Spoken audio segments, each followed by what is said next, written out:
안녕하십니까. 신인근의 군사TV 디펜스 브리핑입니다. 자, 오늘도 역시 전세계 각종 군사 안보, 국방, 무기 관련한 소식 중에 중요한 소식 간추려서 브리핑하겠습니다. 자, 오늘도 우리 대한민국 군 관련한 소식도 있습니다. 첫 번째 소식입니다.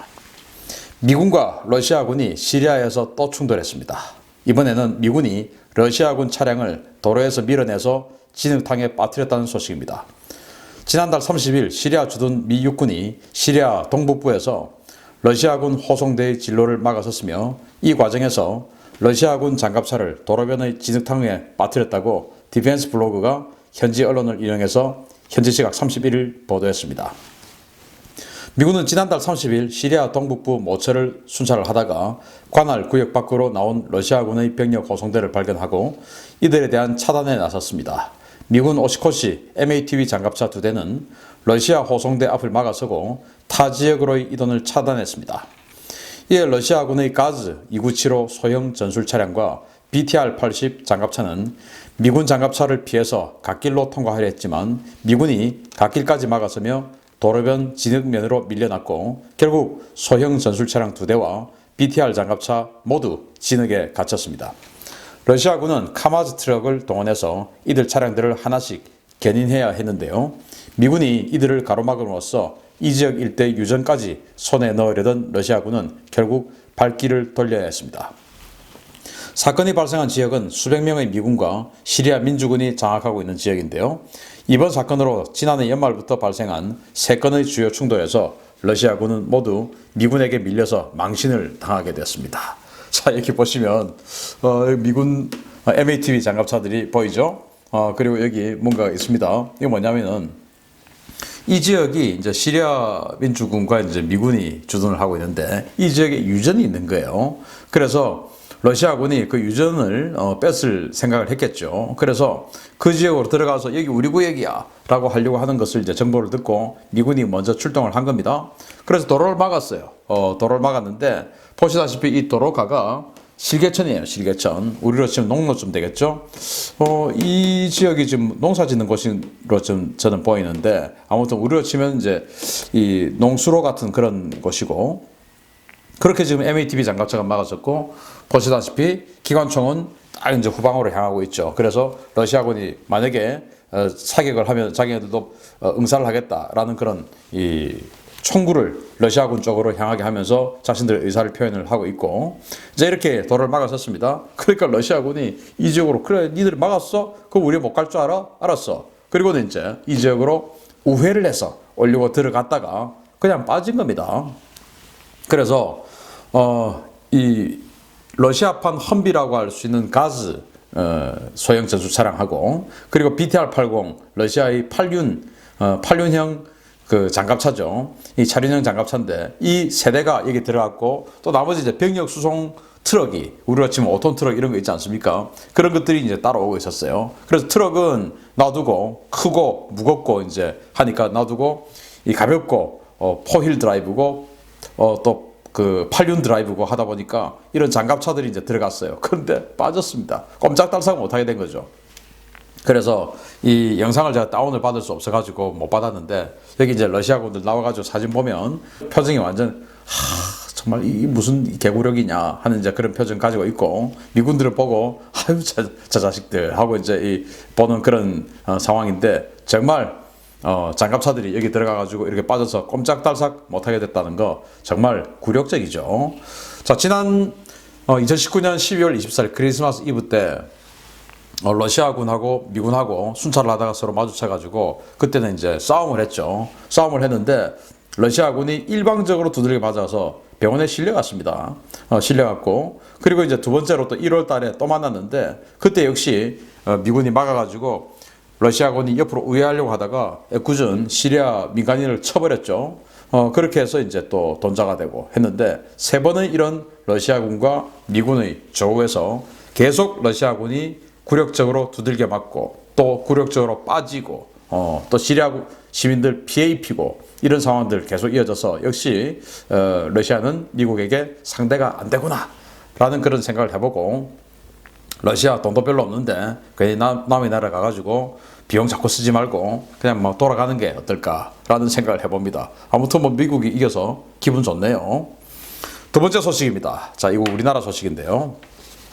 지난해 기종이 최종 결정된 우리 해군의 차세대 해상 초계기 P8이 포세이돈이 드디어 양산과 인도 일정이 확정됐다는 기쁜 소식입니다.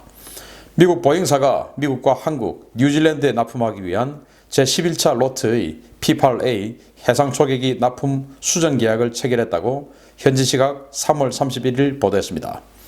이번 11차 로트에는 미 해군용 8대, 뉴질랜드 공군용 4대, 그리고 우리 해군용 6대 등 총 18대의 기체가 포함됐는데요. 18대의 항공기 납품 가액은 15억 달러, 한화 1조 8,280억 원에 달합니다. 우리나라는 당초 예상됐던 대당 4천억 원보다 훨씬 저렴한 가격인 대당 2천억 원 수준의 6대를 계약했는데요. 미 해군과 뉴질랜드 공군의 물량과 함께 FMS 형식으로 구매를 하면서 일부 전자장비를 제거해 가격을 대폭 낮출 수 있었습니다. 보잉이 이번에 밝힌 11차 물량은 미 해군이 발주한 127대의 P8 가운데 마지막 물량인데요. 우리 해군용 기체는 2022년에 롤아웃해서 2023년에 한국에 인도될 예정입니다.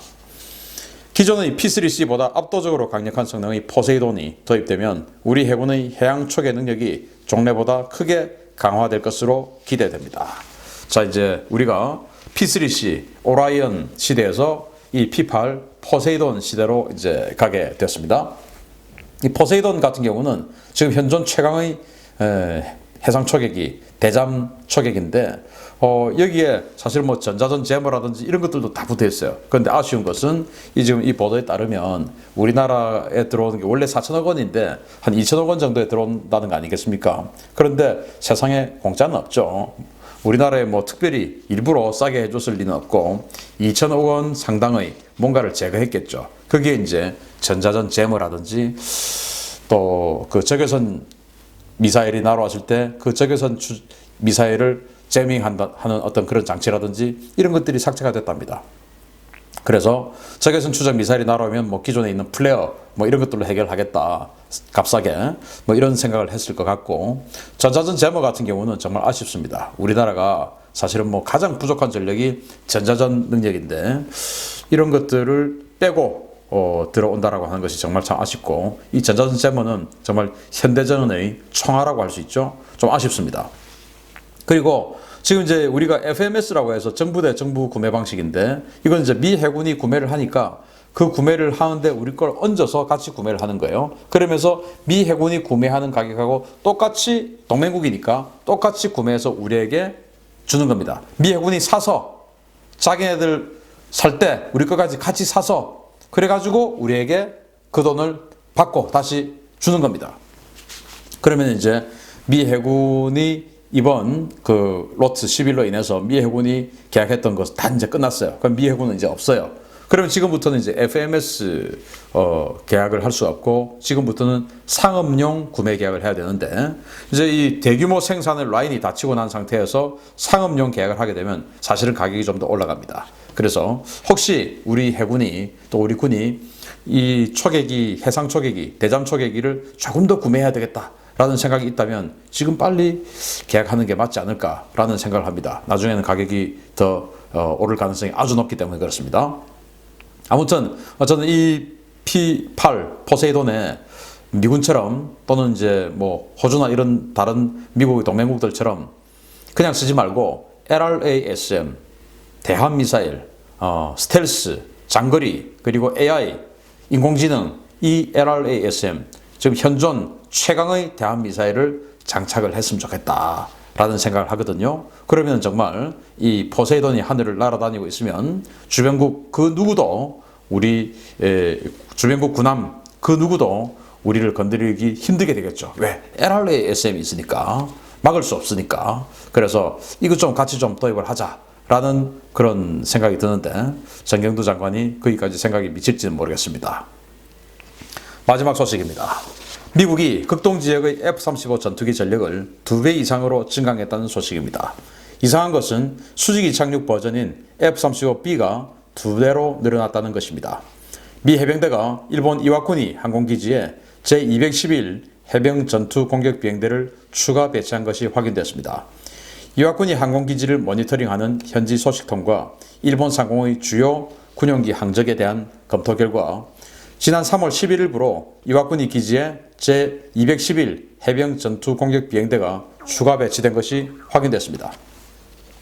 이와쿠니 기지에는 아메리카 원정 타격전단을 지원하는 제3 해병 원정군 소속의 제121 해병 전투 공격 비행대가 배치되어 있는데요. 이 비행대에 이어서 한 개 F-35B 비행대가 추가로 배치된 겁니다. 이에 따라 이와쿠니에 배치된 F-35B 전투기 숫자는 12대에서 16대, 여기에서 24대에서 32대로 대폭 늘어나게 됐는데요. 주목해야 할 점은 F-35B는 기본적으로 강습 상륙함을 거점으로 작전하는 전투기며 현재 동북아시아 지역에는 211 비행대를 수용할 여분의 강습 상륙함이 없다는 점입니다. 이와쿠니 기지에 전개하기 전에 211 비행대는 미 본토 캘리포니아주의 미라마 기지에 배치되어 있었는데요. 미라마 기지 전개 직전에 미 삼함대 해역에서 작전 중이던 SX 강습 상륙함에서 갑판 및 항공 통제 인증을 받았던 사실을 감안할 때 SX 전단의 동부가 추가 배치에 대비한 사전 조치의 가능성도 적지 않아 보입니다. 자, 이와쿠니 미 해병 항공대 기지죠. 어디 있냐면 히로시마 옆에 있습니다. 거기에서 이제 미 해병 항공단이 있고 여기에 레이건 항공모함에 들어가는 이제 호넷 전투기라든지 또 이 강습 상륙함에 들어가는 F-35 전투기라든지 이런 것들이 이제 평소 주둔하고 있다가 거기서 정비 훈련하고 작전 나갈 때는 이제 여기에서 하늘 날아서 그 강습 상륙함이나 항공모함으로 가는 거예요.